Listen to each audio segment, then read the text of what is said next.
नमस्कार। कैसे हैं आप सब लोग?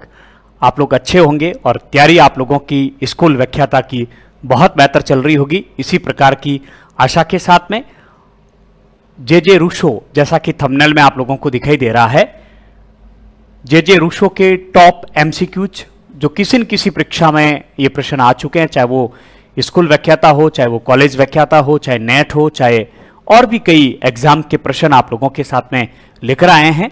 आशा है कि ये सीरीज भी आपको अच्छी लगेगी और इससे आपके टॉपिक का ओवरऑल रिवीजन होगा और आप प्रश्नों की प्रकृति से परिचित हो पाएंगे। लेकिन कक्षा शुरू करने से पहले 1 मिनट का आपका समय लेना चाहूंगा। यदि आप स्कूल व्याख्याता राजनीति विज्ञान से तैयारी कर रहे हैं तो आप हमारे मोबाइल ऐप पॉलिटिकल एकेडमी को अवश्य डाउनलोड करें। यहाँ आपको बहुत सी डेमो कक्षाएं, हमारा कंटेंट, नोट्स वगैरह आप लोगों को जरूर मिलेगा, तो आप इसे डाउनलोड कर सकते हैं। वहां जाकर और भी आप कक्षाएं देख सकते हैं। हमारे पॉलिटिकल एकेडमी जो मोबाइल ऐप है, इसमें आप सबका हार्दिक स्वागत है, अभिनंदन है। आप यहां से जुड़े और आप हमसे संपर्क कर सकते हैं, हमसे बातचीत कर सकते हैं।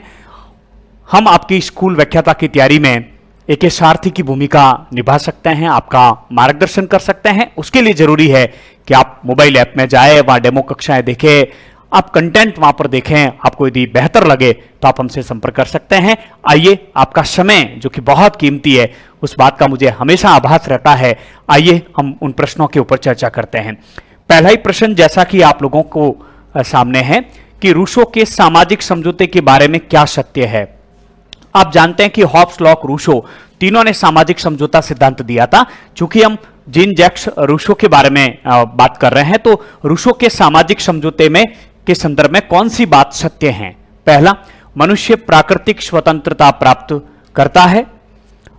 दूसरा, मनुष्य धार्मिक स्वतंत्रता प्राप्त करता है। मनुष्य नागरिक स्वतंत्रता प्राप्त करता है या मनुष्य नैतिक स्वतंत्रता खो देता है। इस प्रकार के प्रश्न आप तभी हल कर पाएंगे जब आपका पूरा कॉन्सेप्ट क्लियर है। और थोड़ा सा मैं आप लोगों को बता देता हूं कि रूसो की जो प्राकृतिक अवस्था है, उस प्राकृतिक अवस्था का जो मानव है, उसके पास में प्राकृतिक स्वतंत्रता होती है। प्रकृति की गोद में स्वच्छंद तरीके से वो अपने जीवन को यापन करता है। लेकिन जैसे ही संपत्ति का उदय होता है, जैसे ही कला, विज्ञान, तर्क का उदय होता है, रूसो के अनुसार व्यक्ति की वो प्राकृतिक स्वतंत्रता, जिसे वो त्याग नहीं सकता है, उसे अलग करने का मतलब है कि उसको जीवन से ही अलग करना। जो उसका सबसे महत्वपूर्ण है व्यक्ति की प्राकृतिक स्वतंत्रता, उसका वो प्रसिद्ध कथन आप लोगों को याद आ रहा होगा, जो सोशल कॉन्ट्रैक्ट की प्रथम पंक्ति है कि मनुष्य स्वतंत्र जन्म लेता है लेकिन हर जगह वो बंधन से जकड़ जाता है। रूसो का मानना है कि वो प्राकृतिक स्वतंत्रता, अंतिम जो प्राकृतिक स्वतंत्रता है, वहां तक आते आते वो प्राकृतिक स्वतंत्रता व्यक्ति की समाप्त हो जाती है। हॉब्स की प्राकृतिक अवस्था हो जाती है जब प्रत्येक व्यक्ति एक दूसरे का दुश्मन बन जाता है। इसीलिए रूसो सामाजिक समझौते की कल्पना करता है, वो सामाजिक समझौते का अपना विचार प्रस्तुत करता है और उसके माध्यम से रूसो का मानना है कि व्यक्ति जिस सामान्य इच्छा का निर्माण करेगा इस सामाजिक समझौते के तहत, वो एक समुदाय को समस्त अपने प्राकृतिक स्वतंत्रता, उसके पास जितने भी स्वतंत्रता है, जितने भी अधिकार है, वो जो है उस सामूहिक इच्छा को, उस समुदाय को सुपुर्द कर देता है। इसलिए रूसो को आधुनिक समुदायवाद का आध्यात्मिक प्रेरणा भी कहा जाता है। रूसो का मानना है कि व्यक्ति अपनी प्राकृतिक स्वतंत्रता को समुदाय को सौंपता है और उस समुदाय का सदस्य होने के नाते पुनः जो स्वतंत्रता वो प्राप्त करता है उसे नागरिक स्वतंत्रता के नाम से जाना जाता है। तो इस प्रकार से आदिम प्राकृतिक अवस्था, जिसे वो आदिम स्वर्ण युग कहता है, प्रकृति की गोद में नोबल सेवल्स की भांति वो बेहतर जीवन जीता है, भोले भाले पशु की भांति। ठीक वो स्वतंत्रता, प्राकृतिक स्वतंत्रता जब उसकी समाप्त हो जाती है, तो रूसो सामाजिक समझौते के द्वारा जिस समुदाय का निर्माण करता है, जिसे वो सामान्य इच्छा के नाम से, जनरल विल के नाम से जानता है, वो उस समुदाय का सदस्य होने के नाते व्यक्ति प्राकृतिक स्वतंत्रता को त्यागता है और वो कौन सी स्वतंत्रता प्राप्त कर लेता है? वो नागरिक स्वतंत्रता प्राप्त कर लेता है। तो इसका उत्तर आपके हो जाएगा 3 कि मनुष्य नागरिक स्वतंत्रता प्राप्त कर लेता है। अगला प्रश्न है, पुस्तक सूची है और उसमें कौन सी पुस्तक इनसे संबंधित है, इसका हम लोगों को मिलान करना है। तो आप लोग जानते हैं कि द पॉलिटिक्स अरस्तु की है, तो इस आधार पर यह विकल्प सही हो रहा है। द प्रिंस आप जानते हैं मैकियावेली की है, तो इस आधार पर यह ठीक जा रहा है अब तक। द सोशल कॉन्ट्रैक्ट, ध्यान रखना सामाजिक समझौते का सिद्धांत हॉब्स, लॉक, रूसो तीनों का है, लेकिन रूसो की पुस्तक का नाम ही सोशल कॉन्ट्रैक्ट है, तो इस प्रकार से ये आपके 3 नंबर हो गया। और ऑन लिबर्टी, जेस मिल्की है, जिसके बारे में भी हम लोग चर्चा करेंगे। तो इस प्रकार से यह आपका आंसर क्या हो गया, सही हो गया। लेकिन आजकल इतने इजी प्रश्न नहीं आते, इस बात का भी आपको ध्यान रखना है। चलिए आगे बढ़ते हैं। निम्नलिखित में से किस संकल्प ना की आलोचना स्वतंत्रता के विरोधाभास के रूप में की गई है? किस संकल्पना की जो है आलोचना स्वतंत्रता के विरोधाभास के रूप में की गई है? हम रूसो के संपूर्ण सामाजिक समझौते के बारे में हम लोग चर्चा करते हैं। सोशल कॉन्ट्रैक्ट का जो पहला पंक्ति है कि मनुष्य स्वतंत्र उत्पन्न होता है, और रूसो स्वयं कहता है कि मैं कोई ऐसी सत्ता की खोज करना चाहता हूं जिससे व्यक्ति की प्राकृतिक अवस्था की उसको स्वतंत्रता वापस प्राप्त हो सके, क्योंकि जो अंतिम प्राकृतिक अवस्था थी उसमें रूसो स्वयं कहते हैं कि प्रकृति की ओर लौट चलो। वो ईमाइल में ये प्रसिद्ध कथन लिखता है कि प्रकृति की ओर लौट चलो, अर्थात वो प्राकृतिक अवस्था की तरफ वापस जाना चाहता है, लेकिन उसका कतई ये मतलब नहीं है कि वापस प्राकृतिक अवस्था में जाना। इसका तात्पर्य कि ऐसी व्यवस्था को स्थापित करना जिसमें व्यक्ति को पुनः वो प्राकृतिक अवस्था वाली स्वतंत्रता प्राप्त हो सके। लेकिन सोशल कॉन्ट्रैक्ट के तहत जिस समझौते के माध्यम से जिस सामान्य इच्छा का निर्माण वो करता है, रूसो उसकी अंतिम लाइन में लिखता है कि व्यक्ति को स्वतंत्र होने के लिए बाध्य किया जाएगा, अर्थात सामान्य इच्छा जनरल विल के आदेश का पालन करने के लिए व्यक्ति बाध्य है, उसके कानूनों उसके आदेशों का पालन करने के लिए वह व्यक्ति बाध्य है, और यदि व्यक्ति उसके आदेश का पालन नहीं करता है, कानून का पालन नहीं करता है, तो उसको पालन करने के लिए बाध्य किया जाएगा। यह जो बाध्य स्वतंत्रता का जो उसकी बात है, इसमें विरोधाभास उत्पन्न होता है। एक तरफ रूसो व्यक्ति की स्वतंत्रता का इतना समर्थन करता है और दूसरी तरफ ही सामान्य इच्छा की निरंकुश सत्ता के अंतर्गत उसको ला देता है। तो उस निरंकुश सामान्य सत्ता के अंतर्गत व्यक्ति स्वतंत्र कैसे रह सकता है, यह विरोधाभासा वाली बात है। यह एक बहुत बड़ा विरोधाभास है। इसलिए रूसो की जो जनरल विल में जो उसने जनरल विल के तहत जो व्यक्ति की स्वतंत्रता की वो बात करता है, उसी को जो है संकल्पना को स्वतंत्रता के विरोधाभास के रूप में माना जाता है। सेबाइन लिखते हैं, जहां तक मुझे याद है, कि ये बाध्य स्वतंत्रता है। ये स्वतंत्रता का जो है विरोधाभास यहां पर देखने को मिलता है कि जो रूसो व्यक्ति की स्वतंत्रता का इतना बड़ा समर्थक है, जिसका मानना है कि प्राकृतिक अवस्था की जो स्वतंत्रता थी जो उसने खो दी है सभ्य समाज के अस्तित्व में आने के बाद, परिवार के अस्तित्व में आने के बाद में, उसी स्वतंत्रता को प्राप्त करने के लिए वो एक निरंकुश सामान्य इच्छा के अधीन उसको कर देता है, तो फिर वो स्वतंत्र कैसे रहेगा?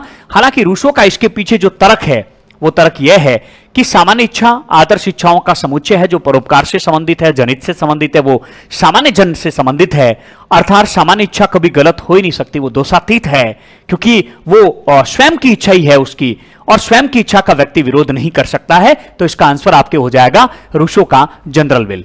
अगला प्रश्न, निम्नांकित विचारकों में से किसने स्वतंत्रता को एक सामूहिक उद्यम के रूप में माना है? एक सामूहिक उद्यम रूप में माना है। चूंकि हम रूसो के बारे में चर्चा कर रहे हैं, तो आप लोग इस प्रश्न का उत्तर तो आराम से जान गए होंगे कि रूसो ही इसे जो है सामान्य उद्यम के रूप में मानता। देखिए आगे लिख रखा है कि कौन से एग्जाम में असिस्टेंट प्रोफेसर 2020 में यह प्रश्न था, ऊपर वाला नेट 2007 में था। लेकिन समझना बहुत जरूरी है, क्योंकि रूसो का क्या मानना है कि प्राकृतिक अवस्था में व्यक्ति ने जो स्वतंत्रता खो दी है जनसंख्या वृद्धि के कारण, सभ्यता के विकास के कारण, तर्क, विज्ञान, बुद्धि, कला और विज्ञान के आविर्भाव के कारण, उसी स्वतंत्रता को वापस प्राप्त करने के लिए व्यक्ति को अपनी स्वतंत्रता का त्याग करके समस्त स्वतंत्रता एक समूह को देनी होगी, एक समुदाय को सुपुर्द करनी होगी। सिविल सोसाइटी का जो निर्माण करता है वो समुदाय में समस्त स्वतंत्रताओं को व्यक्ति से रूपांतरित करके वो वापस नागरिक स्वतंत्रता प्राप्त करता है। तो इसी कारण से जो सामूहिक उद्यम के रूप में उसने स्वतंत्रता को माना है। तो इसका उत्तर आपके क्या हो जाएगा? जे रूसो। इस प्रकार के प्रश्नों को हल करने के लिए जरूरी है आपका सारा कॉन्सेप्ट क्लियर हो। जिस प्रकार से राजनीति विज्ञान के प्रश्न आ रहे हैं आजकल, चाहे कॉन्स्टिट्यूशन के हो, चाहे फर्स्ट ग्रेड सेकंड ग्रेड की बात करें, चाहे कॉलेज लेक्चरर की बात करें, इन सब में राजस्थान में एक अलग प्रकार का प्रकृति प्रश्नों की बदल चुकी है। उसके लिए आपके पास में फैक्ट भी चाहिए, आपके पास में कॉन्सेप्ट भी चाहिए। दोनों चीजें, आपकी अवधारणा भी क्लियर होनी चाहिए, आपके तथ्य भी क्लियर होने चाहिए, और ये दोनों चीजें आपको मिलेगी हमारे पॉलिटिकल एकेडमी। आपको आप डाउनलोड करें और वहां जाकर आप डेमो कक्षाएं और हमारे नोट्स को अवश्य देखें। अगला प्रश्न, जिस क्रम में राजनीतिक विचारकों ने अपने सिद्धांतों का प्रतिपादन किया वो क्रम सही बताइए। तो बहुत इजी प्रश्न है। सबसे पहले Plato, Aristotle, Machiavelli, Hobbes, Locke, Rousseau. तो हम यदि बात करते हैं तो सबसे पहले यहां पर मैकियावली, हॉब्स, लॉक, रूसो। लेकिन यहां देखिए मैकियावली तो है यहां पर, लेकिन लॉक नहीं है, तो लॉक के बाद में हॉब्स, रूसो और मिल आ जाएगा। तो ये आप लोगों के बिल्कुल क्या हो जाएगा, सही हो जाएगा। तो ये भी ध्यान रखना है, क्रम का मतलब है कि बीच वाला नहीं है तो भी वो हमें ध्यान रखना पड़ेगा। तो इस प्रकार से मैकियावली, हॉब्स, लॉक नहीं है तो रूसो, और उसके बाद में बेंथम नहीं है तो कौन हो गया, मिल हो गया। आइए अगला प्रश्न को देखते हैं। इजी प्रश्न था वैसे। सूची 1 और सूची 2 को मिलान कीजिए। आप प्रश्नों की प्रकृति को जाने, किस प्रकार के प्रश्न पूछे जाते हैं। रूसो की बात करें तो रूसो ने सामान्य इच्छा के सिद्धांत का प्रतिपादन किया, जो उसकी एक मौलिक देन है। दूसरा, जॉन लॉक ने शासित की सहमति, यानी कि जॉन लॉक सहमति के शासन को स्वीकार करता, सीमित राजतंत्र की वो बात करता है, वो अप्रत्यक्ष लोकतंत्र की बात करता है, वो संवैधानिक शासन की बात करता है, वो सीमित संप्रभुता की अवधारणा का प्रतिपादन करता है। तो सहमति के राज्य, यानी कि लॉक का मानना है कि सिविल सोसाइटी का निर्माण सहमति के परिणाम स्वरूप हुआ, व्यक्ति की सहमति से वो संचालित हो सकता है। रॉल्स को पहले देखते हैं। तो रॉल्स ने जो न्याय का सिद्धांत दिया था वो बड़ा प्रसिद्ध था, अज्ञानता का प्रथा, अज्ञानता के आवरण का सिद्धांत। हम जब न्याय के सिद्धांत की बात करेंगे इसके बारे में भी चर्चा करेंगे। और हेगल जो है पृथ्वी पर ईश्वर की यात्रा का सिद्धांत जो है उनसे संबंधित है। तो हम कह सकते हैं कि पहले में हो जाएगा 3 यहां पर भी है, 3 यहां पर भी है। दूसरे में हो जाएगा 4, तो 4 यहां पर है लेकिन अन्य कहीं जगह पर नहीं है। तो ये प्रश्न आप लोगों का, ये विकल्प आप लोगों का ठीक हो गया। अगला प्रश्न, किसने कहा व्यक्ति प्रकृति के अनुसार एक समान है, समाज ने उन्हें संपत्ति की संस्था के माध्यम से असमान बना दिया है। या रूसो के प्रश्नों में चर्चा कर रहे हैं तो उत्तर तो इसका आसानी से मिल सकता, लेकिन ओवरऑल पेपर में जब इस प्रकार के प्रश्न आते हैं तो इतना आसान नहीं होता ऐसे प्रश्नों का उत्तर देना। रूसो ने 1754 डिजाइन की अकादमी में एक निबंध प्रतियोगिता आयोजित हुई थी, जिसमें पहला निबंध प्रतियोगिता थी 1749। उसमें उसने भाग लिया था, जिसका विषय था कि विज्ञान और कला ने मनुष्य के नैतिक रूप से उसको भ्रष्ट किया है या उसको श्रेष्ठ बनाया है, उसके ऊपर निबंध लिखना था। और इसमें रूसो को प्रथम पुरस्कार भी प्राप्त हुआ था और जबरदस्त उसने कला और विज्ञान की जो है आलोचना की थी। सेकंड जो निबंध प्रतियोगिता आयोजित हुई थी डिजाइन की अकादमी के लिए, वो 1754 में थी और इसका जो शीर्षक था कि विषमता ने किस प्रकार से मानव को प्रभावित किया है और प्राकृतिक कानून उसकी किस प्रकार से बात करते हैं, उसके बारे में ये वाला था। तो इन दोनों निबंधों के नाम भी आप लोगों को याद होना चाहिए, ऐसा प्रश्न भी पूछ लिया जाता है, इस प्रकार के प्रश्न भी पूछे जाते हैं। तो दूसरा जो उन्होंने निबंध लिखा था, उस निबंध का जो नाम है मैं आपको एकदम व्यवस्थित बताई देता हूं कि मनुष्य में विषमता उत्पन्न होने का कारण क्या है, असमानता का कारण क्या है, और प्राकृतिक और जो है प्राकृतिक कानून इसका समर्थन करते हैं, इस बारे में उसको अपने विचार लिखने थे। और उसके जो दूसरा डिस्कोर्सेज है, जो इनइक्वालिटी जो उसकी पुस्तक है, उसमें ये लेख जब छपा और जबरदस्त उसने अपने विचार दिए। इसके माध्यम से उसने राजतंत्र के माध्यम से धनाढ्य जो लोग थे, पादरी जो लोग थे, उसकी जबरदस्त आलोचना की। रूसो इस 1754 के इस निबंध के माध्यम से यह बताना चाहता है, और इस पुस्तक में उसने बताना चाहा कि असमानता के 2 प्रकार उसने बताया। रूसो पहला व्यक्ति था जिसने असमानता के 2 प्रकार बताए। इससे पहले प्राकृतिक असमानता की बात होती थी कि जन्म से ही कुछ स्त्री है, कुछ पुरुष है, जन्म से ही कोई गोरा है, कोई काला है, किसी में बुद्धि अधिक है, किसी में कम है, कोई ठिकना है, कोई लंबा। ये प्राकृतिक असमानता है और ये किसी के हाथ में नहीं है। लेकिन रूसो पहला व्यक्ति था जिसने कहा प्राकृतिक असमानता के अलावा भी एक असमानता और है, जिसका नाम है परंपरागत समानता, पारंपरिक या परंपरागत समानता, परंपरागत असमानता। ये जो परंपरागत जो असमानता की जो उसने बात कही, परंपरागत असमानता, ये रूसो पहला व्यक्ति था जिसने असमानता को 2 भागों में बांटा, परंपरागत असमानता में बांटा। और उसने इसके माध्यम से फ्रांस में एक क्रांति ला दी। उसने कहा प्राकृतिक असमानता तो ठीक है, हम इसको स्वीकार करते हैं, लेकिन जो ये पुरुष और महिला के बीच में जो भेदभाव किया जा रहा है, ये जो अमीर और गरीब के बीच में जो असमानता जो उत्पन्न हुई है, अमीर ज्यादा अमीर और गरीब ज्यादा गरीब, ये गलत चीजें हैं। ये जो व्यक्ति के साथ में जो असमानता का जो व्यवहार किया जा रहा है, ये जो संपत्ति के आधार पर, ये जो सम्मान के आधार पर ये जो असमानता है, उसे कदापि वो स्वीकार नहीं करता है। और उसने कहा ये मानव जनित है, ये समाज जनित है, व्यक्ति समानता की मांग करता है। और यही कारण है कि स्वतंत्रता, समानता और बंधुत्व का नारा फ्रांस की क्रांति में लगा था। तो अब समझिए इस बात को कि किसने कहा कि व्यक्ति प्रकृति के अनुसार समान है। प्राकृतिक अवस्था में किसी प्रकार की असमानता नहीं था, व्यक्ति समान था, प्राकृतिक अवस्था में स्वतंत्र था। लेकिन जैसे ही संपत्ति का उद्भव हुआ, असमानता उत्पन्न हो गई।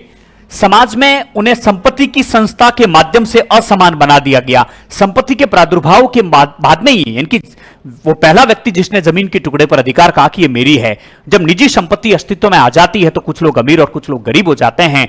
और इस आधार पर प्राकृतिक अवस्था का जो अंतिम चरण था, वो जो हॉब्स की प्राकृतिक अवस्था बन जाती है, प्रत्येक प्रति का तेरे मेरे की भावना उत्पन्न हो जाती है, माइट इज राइट की स्थिति उत्पन्न हो जाती है, प्रत्येक का प्रत्येक के विरुद्ध संघर्ष की स्थिति उत्पन्न हो जाती है। और उसे समाप्त करने के लिए, उस निजी संपत्ति की सुरक्षा के लिए, कि इसको लेकर जो द्वंद्व, जो संघर्ष चल रहा है, उसको समाप्त करने के लिए रूसो सामाजिक समझौता करता है।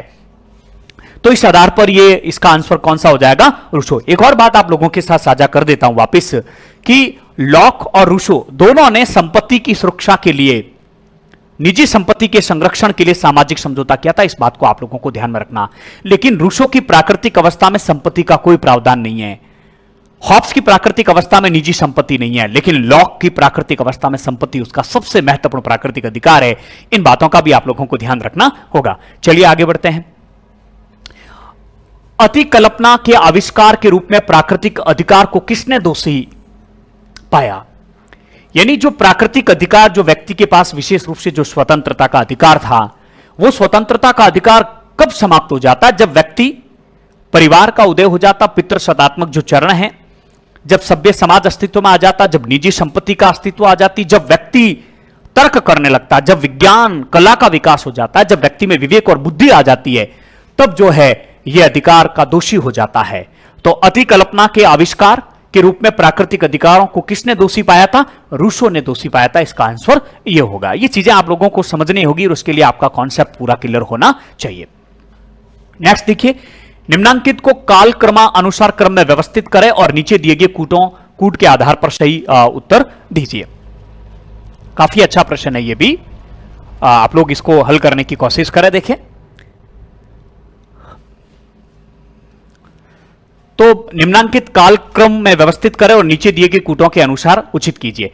एक्चुअली कालक्रम तो वैसे ही पता चल जाएगा इनके आधार पर, लेकिन हम बात करते हैं द स्टेटमेंट।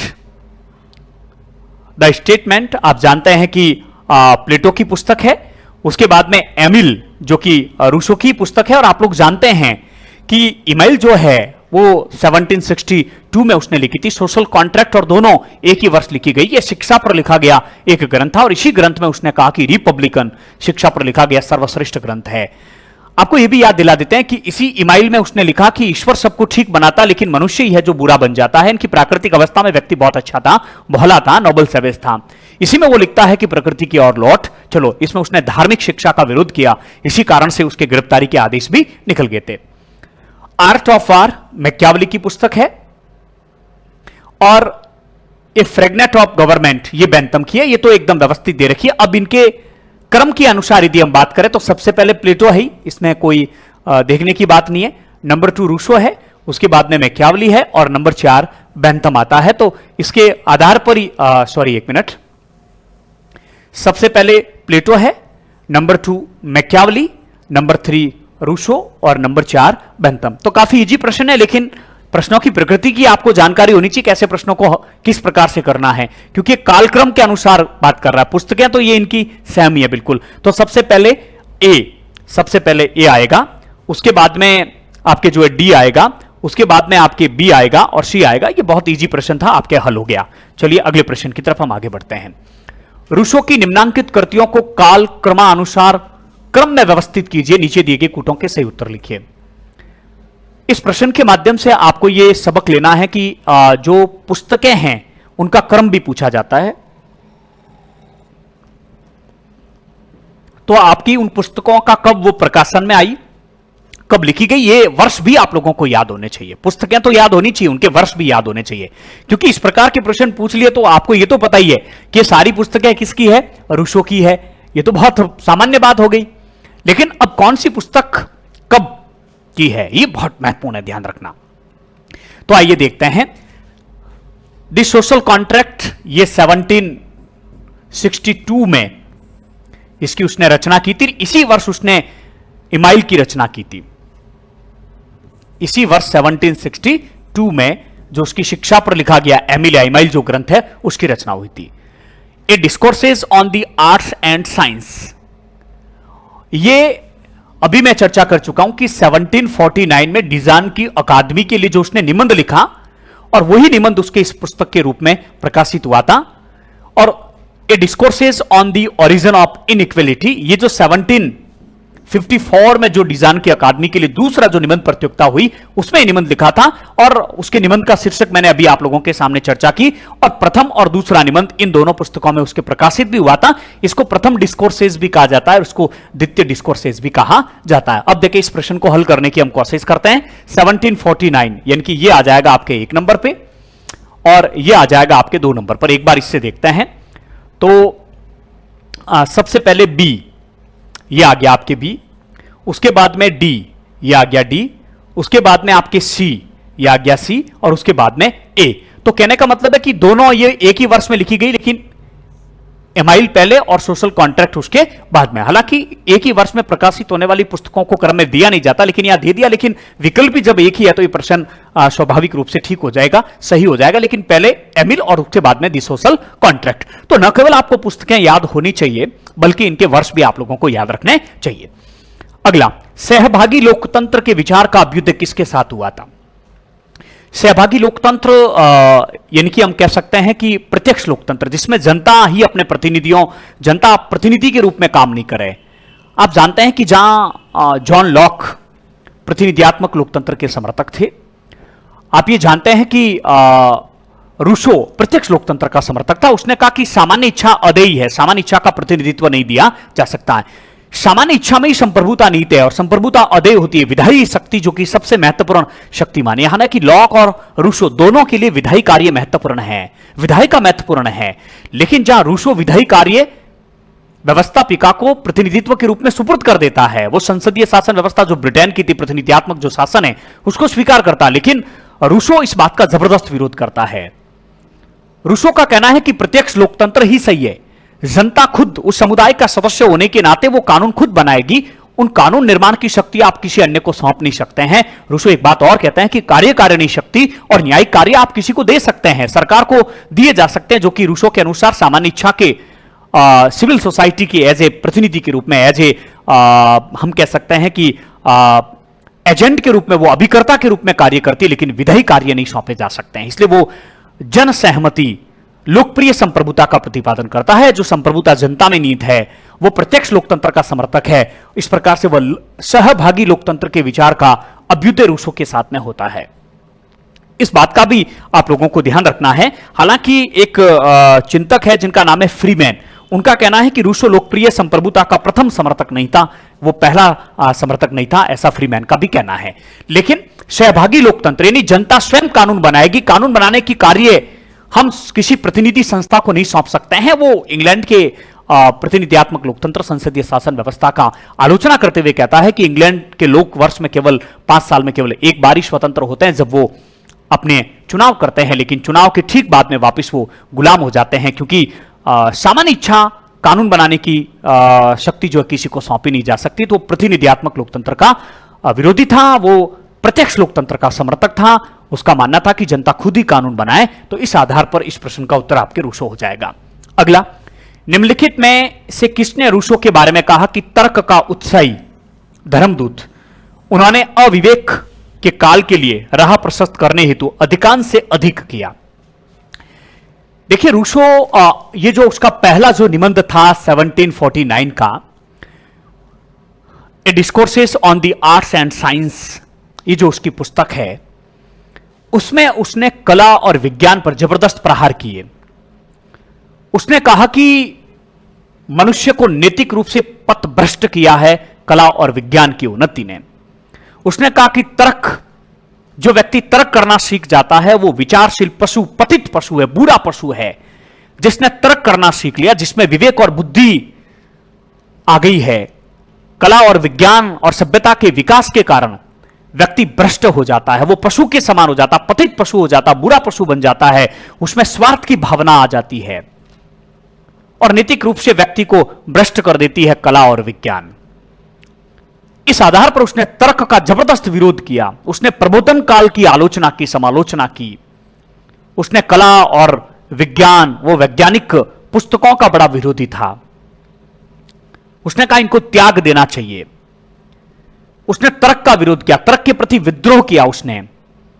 इस कारण से हालांकि उसने तो तर्क का विरोध किया, लेकिन वेपर कहते हैं, इसका उत्तर वैसे वेपर है, वेपर कहते हैं कि तर्क का उत्साही धर्मदूत, वो खुद तो तर्क का जबरदस्त विरोध कर रहा है, लेकिन स्वयं ने जितने भी बातें कही है वो खुद तर्क का ही इशारा ले रहा। वो खुद बहुत अधिक विवेकशील व्यक्ति था, तर्कशील व्यक्ति था, और उसने तर्क और विवेक के आधार पर ही तो बातें कही, और खुद ही जो है तर्क का जबरदस्त क्या कर रहा है, विरोध कर रहा है। तो इसका उत्तर जो होगा वो क्या होगा, आपके वेपर होगा। ये फैक्ट है, याद रखने पड़ते हैं इनको।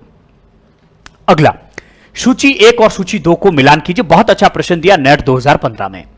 हॉब्स की हम बात करें तो संप्रभुता की सुरक्षा और धर्म पर आधारित सत्ता के दृढ़ कथन का दावा, बिल्कुल ये बात हॉब्स से संबंधित है। हॉब्स निरंकुश संप्रभुता का प्रतिपादन करता है, क्योंकि हॉब्स का जो सामाजिक समझौता होता है उसमें शासक राजा लेवियाथन उसका पार्ट नहीं, उसका अंग नहीं है, वो समझौते में शामिल नहीं है, इसलिए उसके ऊपर किसी प्रकार की कोई शर्त लागू नहीं होती है, उसके ऊपर किसी प्रकार का कोई बंधन नहीं। वो निरंकुश संप्रभुता का प्रतिपादन करता है। और लेवियाथन जो कि उसकी पुस्तक है, उसके ऊपर जो उसने लेवियाथन दर्शा रखा है, उसका जो चित्र है उसमें आप देखेंगे कि एक हाथ में तलवार है और दूसरे हाथ में क्या है, धर्मदंड है। इस प्रकार से धर्म को भी उसने राजसत्ता के क्या कर दिया, अधीन कर दिया। तो हॉब्स सामाजिक समझौते के द्वारा संप्रभुता की सुरक्षा और धर्म पर राजनीतिक सत्ता के दृढ़ कथन का दावा करता है कि धर्म भी राजसत्ता के अधीन है, राजसत्ता के अधीन है, धर्म राजसत्ता के ऊपर नहीं है। दूसरा, लॉक के संदर्भ में यह कथन सही है, संवैधानिक सरकार का सीमित रूप। लॉक सामाजिक समझौते के माध्यम से एक सीमित सरकार, संवैधानिक सरकार की स्थापना करता, वो सीमित संप्रभुता का समर्थक था। कारण यह था कि लॉक व्यक्ति के प्राकृतिक अधिकारों का बहुत अधिक समर्थक था। वो 3 प्राकृतिक अधिकार, पुनः आप लोगों को याद दिला रहा हूं, जीवन, स्वतंत्रता और संपत्ति के प्राकृतिक अधिकार की बात करता है, और वो प्राकृतिक अवस्था की असुविधाओं को दूर करने के लिए ही सामाजिक समझौते के तहत सिविल सोसाइटी का निर्माण करता है, मूल कॉन्ट्रैक्ट के तहत, मूल जो उसका समझौता था उसके तहत। और उसके बाद में नागरिक समाज, एक सरकार, एक ट्रस्ट के रूप में एक सरकार, दूसरे समझौते के तहत सरकार की स्थापना होती, वो राज्य सिविल सोसाइटी और सरकार में अंतर भी करता है, और उस सरकार को वो बहुत सीमित कार्य देता है। लॉक का मनुष्य जब सामाजिक समझौता करता है तो तीनों प्राकृतिक अधिकार अपने पास में रखता है, केवल प्राकृतिक नियमों की व्याख्या करने, उसको लागू करने और दंड देने की शक्ति सिविल सोसाइटी को देता है, सिविल सोसाइटी सरकार को सुपुर्द कर देती है। इस प्रकार से लॉक संवैधानिक सरकार तथा सीमित, क्योंकि लॉक का मानना है कि प्राकृतिक कानून कभी समाप्त नहीं होते हैं, वो सरकार के ऊपर भी लागू होते हैं, और सरकार प्राकृतिक अधिकार जो व्यक्ति के पास में है उसका कभी भी उल्लंघन नहीं कर सकती है, और यदि सरकार ठीक से काम नहीं करे, कानून के अनुसार काम नहीं करे, तो उसको कभी भी भंग किया जा सकता है। इस प्रकार से वो सीमित संवैधानिक सरकार का समर्थक था। रूसो के संदर्भ में यह कथन बिल्कुल सही है कि उसने दावा किया कि संप्रभुता का मूल लोगों में समाहित है और लोगों के पास ही रहेगा, क्योंकि रूसो इस बात को लेकर बड़ा चिंतित था कि व्यक्ति की स्वतंत्रता उसके पास होनी चाहिए, और एक ऐसी राजसत्ता भी होनी चाहिए जो संपत्ति के आधार पर जो आपस में लोग लड़ रहे हैं उनके ऊपर कंट्रोल, एक नियंत्रण स्थापित किया जा सके, और प्राकृतिक अवस्था वाली पुण्य अवस्था को स्थापित किया जा सके। वो इस बात को लेकर बड़ा सजग था कि व्यक्ति एक समुदाय का सदस्य, क्योंकि वो एक समुदाय की बात करता है, इसलिए व्यक्ति अपनी प्राकृतिक स्वतंत्रताओं को समुदाय को सुपुर्द करेगा, और उसी समुदाय में सामान्य इच्छा संप्रभुता निहित रहेगी, और उस समुदाय का सदस्य होने के नाते वो संप्रभुता को पुनः प्राप्त कर लेगा, वो नागरिक अधिकार, नागरिक स्वतंत्रता पुनः प्राप्त कर लेगा। इस कारण से संप्रभुता व्यक्ति में निहित है, जनता में निहित है, इस कारण ही वो जनप्रिय, लोकप्रिय, पॉपुलर सॉवरेंटी की बात करता है।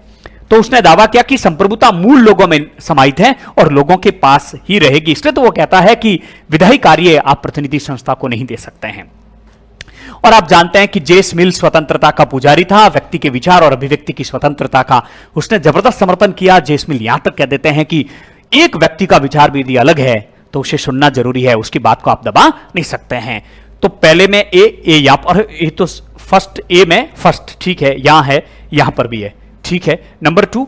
उसके बाद में लॉक 3 में आ जाएगा, तो बी में 3 यहां पर भी है और बी में 3 यहां पर भी है। देखिए ऐसे प्रश्न आते हैं, सारे क्लियर होंगे तो आप हल कर पाएंगे। और उसके बाद में रूसो के लिए 4, तो सी के लिए 4, सी के लिए 4 यहां है, तो ये प्रश्न का उत्तर आपके लिए सही हो गया। चलिए आगे बढ़ते हैं, टाइम जरूर लगेगा लेकिन आपका पूरा रिवीजन हो जाएगा, बढ़िया प्रश्न आप लोगों के लिए लेकर आए हैं। निम्नलिखित में से कौन सा रूसो का विचार नहीं है? ये प्रश्न बड़ा जबरदस्त है, और जब हमने आपको रूसो का जो पहली जो पुस्तक है आर्ट और साइंस के संदर्भ में, डिस्कोर्सेस, जिसमें उसने विज्ञान और कला का विरोध किया, जिसमें उसने तर्क का विरोध किया, विवेक का विरोध किया, दर्शन का विरोध किया, बुद्धि का विरोध किया, और उसमें ऐसे बहुत से सीधे सीधे कथन आते हैं, वो सीधे एग्जाम में आते हैं। उस समय भी हमने आप लोगों को याद दिलाया था कि ऐसे प्रश्न आएंगे। कौन सा विचार रूसो से संबंधित नहीं, जरा देखिए। कोई विचारशील व्यक्ति चरित्र भ्रष्ट प्राणी होता है, और बिल्कुल कथन सही है, क्योंकि उसका मानना है कि विवेकशील व्यक्ति, चिंतनशील व्यक्ति, विचारशील व्यक्ति पशु, पतित पशु होता है, उसका चरित्र भ्रष्ट हो जाता है, उसका नैतिक पतन हो जाता है जिस दिन से वो सोचना शुरू कर देता है। आप कहोगे क्यों? क्योंकि जब व्यक्ति में विवेक आ जाता है, सोचने समझने की शक्ति आ जाती है, तब वो अपने स्वार्थ की बात ज्यादा करता है। और रूसो की प्राकृतिक अवस्था का मानव भावनाओं से संचालित होता था, और उसमें दो प्रकार की भावना थी। पहली आत्म प्रेम से संबंधित, स्वयं के हित से संबंधित, और दूसरी सहानुभूति थी, दूसरों के प्रति परोपकार की भावना वो रखता था, सहयोग की भावना रखता था। लेकिन जैसे ही व्यक्ति में विवेक आता है, जैसे उसमें बुद्धि आती है, वो पहली भावना, दूसरी भावना उसकी समाप्त हो जाती है। वो केवल अपने बारे में ही सोचता है, स्वार्थ के बारे में सोचता है। वो कहता है कि तू भले ही समाप्त हो जा, मैं जिंदा रहना जरूरी हूं, मेरे हितों की सुरक्षा होनी चाहिए, चाहे दुनिया के पूरों की हित जो है सुरक्षित रहे ना रहे, उससे उसको कोई मतलब नहीं होता है। तो ये कथन बिल्कुल सही है, रूसो से संबंधित है। विज्ञान निष्क्रिय उत्सुकता का परिणाम है, यह भी सही है। विज्ञान जो है निष्क्रिय उत्सुकता है। साइंस के कारण हमने जितनी भी खोजें की है, या जो भी हम तकनीक आ रही है, वो केवल हमारी निष्क्रिय उत्सुकता, उससे हमें कोई फायदा होने वाला नहीं है। व्यक्ति तो पहले भी प्राकृतिक अवस्था में जीवन जीता था, भोले भाले जीवन उसका उस समय भी चल रहा था, आज भी चल रहा है। विज्ञान के कारण, सभ्यता के कारण उल्टा मनुष्य दुखी हुआ है।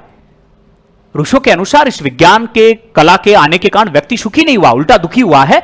तो जो विज्ञान है केवल निष्क्रिय उत्सुकता है हमारी, कि ये क्या है, पूरी पृथ्वी, सारा सिस्टम क्या है, कैसे चलता है, ये क्या है, वो क्या है, हम केवल सोचकर दुखी होते हैं, फायदा कुछ भी होने वाला नहीं है। तीसरा, दर्शन शास्त्र केवल बौद्धिक आडंबर है, यह भी रूसो का ही कथन है। उसका मानना है कि दर्शन शास्त्र के तहत जो आत्मा परमात्मा की जो बात की जाती है, ये जो दृश्य जो चीजें हैं जिनको समझने की हम लोग कोशिश करते हैं, अलग अलग लोग इनके व्याख्याएं अलग करते हैं, इससे क्या फायदा होने वाला, ये केवल हमारी बौद्धिक आडंबर है और कुछ भी नहीं है। तो इस प्रकार से उसने विवेक का, दर्शन का, विज्ञान का, तर्क का, इन सब का उसने विरोध किया था और जबरदस्त उसकी आलोचना की थी। तो ये तीनों चीजें जब रूसो से संबंधित है, तो स्वाभाविक है कि ये इसका उत्तर हो जाएगा कि सामान्य इच्छा इच्छाओं का योग है। बहुत ठीक से इस बात को समझना और गांठ बांध देना। सामान्य इच्छा इच्छाओं का योग नहीं है। रूसो इच्छाओं को दो भागों में बांटता है, एक्चुअल विल और रियल विल, यानी कि आदर्श इच्छा, आपको अंग्रेजी में ध्यान रखना है, रियल विल और एक्चुअल विल यानी यथार्थ इच्छा। वो इसको अलग अलग नाम भी देता है, लेकिन अंग्रेजी में आदर्श यानी रियल और एक्चुअल यानी यथार्थ।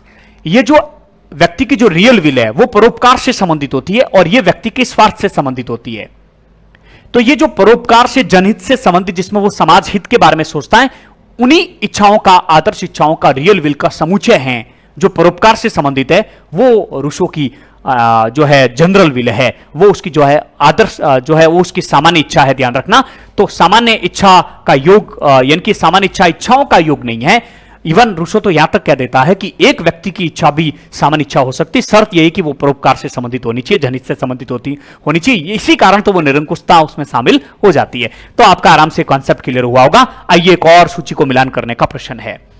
मैकियावली के बारे में हम बात कर चुके हैं और मैकियावली नैतिक उदासीनता की बात करता है।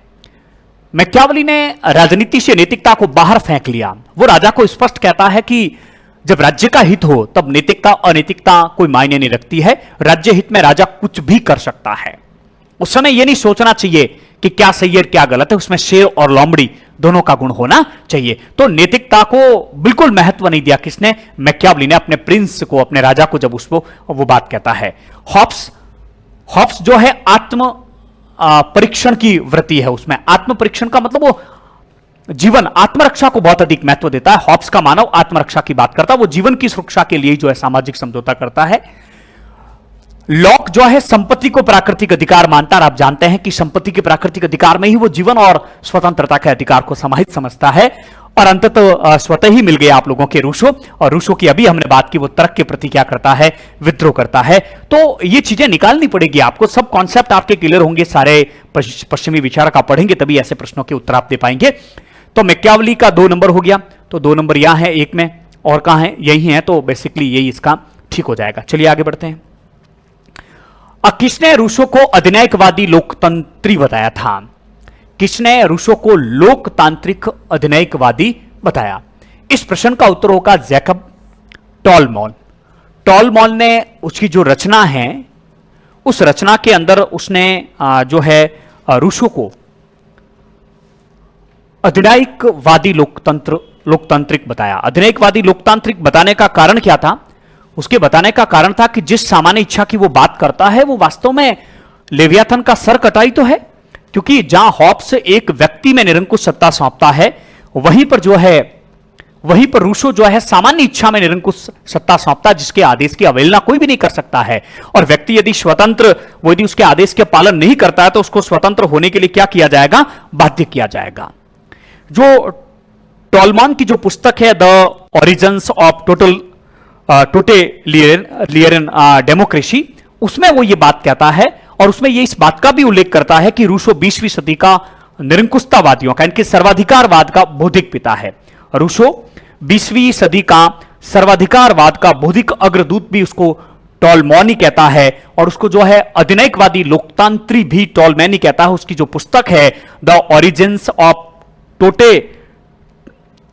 टोटेलियन जो उसकी पुस्तक है डेमोक्रेसी, उसमें उसको जो है अधिनायकवादी लोकतांत्रिक बताता है। अगला प्रश्न, ये फैक्ट है और आपको याद करने पड़ेंगे। रूसो की सामान्य इच्छा का अर्थ है, बहुत अच्छा प्रश्न है। बहुत से स्टूडेंट कंफ्यूज होते हैं, शायद इससे पहले की बात आपने ठीक से समझी है तो प्रश्न आपका गलत नहीं होगा। रूसो की सामान्य इच्छा है, बहुसंख्यक की इच्छा कभी भी नहीं हो सकती है, क्योंकि बहुमत की इच्छा गलत हो सकती है। बहुमत जो अधिकतम लोग हैं वो अपने स्वार्थ के बारे में सोच सकते हैं। इच्छाओं का सर्वयुग तो कभी हो ही नहीं सकता, क्योंकि इच्छाओं में यथार्थ इच्छाएं भी है और आदर्श इच्छाएं भी है, रियल विल भी है, एक्चुअल विल भी है, और वो स्वार्थ से संबंधित है और परमार्थ से संबंधित भी है। यथार्थ इच्छा कभी नहीं हो सकती है, क्योंकि यथार्थ इच्छाएं जो है एक्चुअल विल होती है और वो स्वार्थ से संबंधित होती है। तो इसका उत्तर होगा वास्तविक इच्छा। अंग्रेजी वर्जन इसको देखना जरूरी है, और यहां आपके रियल विल होगा, रियल विल हो जाएगा यहां पर, जिसको हम आदर्श इच्छा भी कहते हैं, आदर्श इच्छा भी कहते हैं, उसको वास्तविक इच्छा भी कहा जाता है, और भी नाम दिए जा सकते हैं, लेकिन रियल विल आप लोगों को ध्यान रखना है। एक्चुअली रियल विल भी वह जो जनहित से संबंधित है, और रियल विल जनहित से संबंधित होती है, तो इसका उत्तर हो जाएगा ये वाला। 18वां प्रश्न, अंग्रेज सोचते हैं कि वह स्वतंत्र है जबकि वो केवल संसद के सदस्यों के चुनाव के समय स्वतंत्र होते हैं। इस कथन किसका है? रूसो का है। आगे बढ़ जाना चाहिए, क्योंकि ये कॉन्सेप्ट मैं आपका क्लियर कर चुका हूं।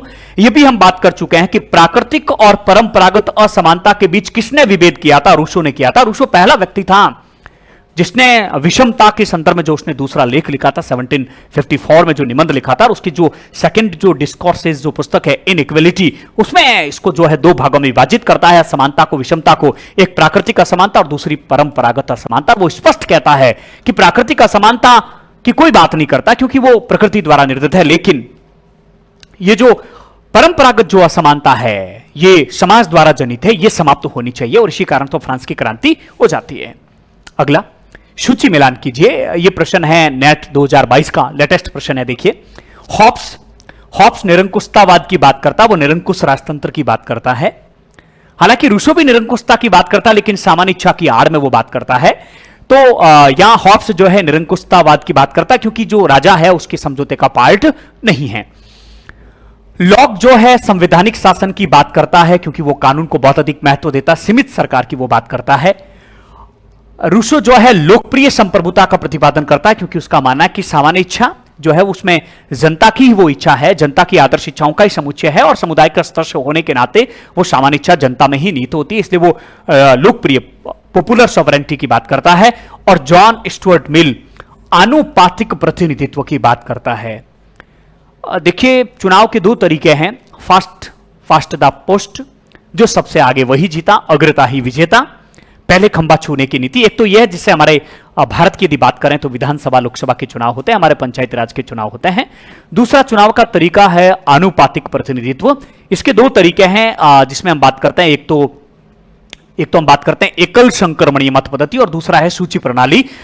जेस मिल आनुपातिक प्रतिनिधित्व का समर्थन करता है। हालांकि दोनों ही पद्धतियों के अपने अपने जो है गुण है और दोष है, लेकिन आपको ध्यान रखना है कि जॉन स्टुअर्ट मिल आनुपातिक प्रतिनिधित्व की बात करता है। इस प्रश्न का उत्तर ए में 3, तो ए में 3 आपके यह है, तो इस प्रकार से यह आपका ओवरऑल ठीक हो जाएगा। एक्चुअली एक कथन ठीक होने पर प्रश्न का सही उत्तर बहुत कम बार होता है, कई बार 2-2, 3-3 कंटिन्यू देते हैं, अंतिम में फंसा देते हैं। तो सारी चीजें आप लोगों की क्लियर होनी चाहिए। तो दूसरे में 3 हो गया। 1 मिनट, देखिए इसको वापस देखते हैं, हो सकता है यहां टाइप करने में मिस्टेक हो गई होगी। देखिए हॉप्स 4, ठीक है, 1 में 4, हाँ ये ठीक है। बी में 3, हाँ ये वाला है इसका। जल्दबाजी कभी नहीं करनी चाहिए, देखिए गलती हो जाती है, जल्दबाजी कभी नहीं करनी चाहिए। आइए आगे बढ़ते हैं हम लोग। निम्नलिखित में से किन विचारकों के अनुसार प्राकृतिक अवस्था में संपत्ति की संस्था विद्यमान नहीं थी? यह भी देखिए असिस्टेंट प्रोफेसर 2020 का प्रश्न है। और ठीक पहले ही मैंने कुछ समय पहले आप लोगों से इस बात को मैंने साझा किया था कि हॉब्स की आदिम प्राकृतिक अवस्था में तो संपत्ति है ही नहीं, निजी संपत्ति नहीं है, और संपत्ति नहीं है वो तो मानव को प्रकृति की गोद में बहला बाला व्यक्ति, उसको संपत्ति से कोई लेना देना नहीं था। तो एक तो रूसो की प्राकृतिक अवस्था आदिम प्राकृतिक अवस्था में नहीं थी, लेकिन ध्यान रखना प्राकृतिक अवस्था के अंतिम चरण में संपत्ति आ जाती, निजी संपत्ति, और उसके कारण ही सारी दिक्कतें उत्पन्न होती है। और दूसरा दूसरा जो है हॉब्स की प्राकृतिक अवस्था में निजी संपत्ति का अभाव था। क्यों?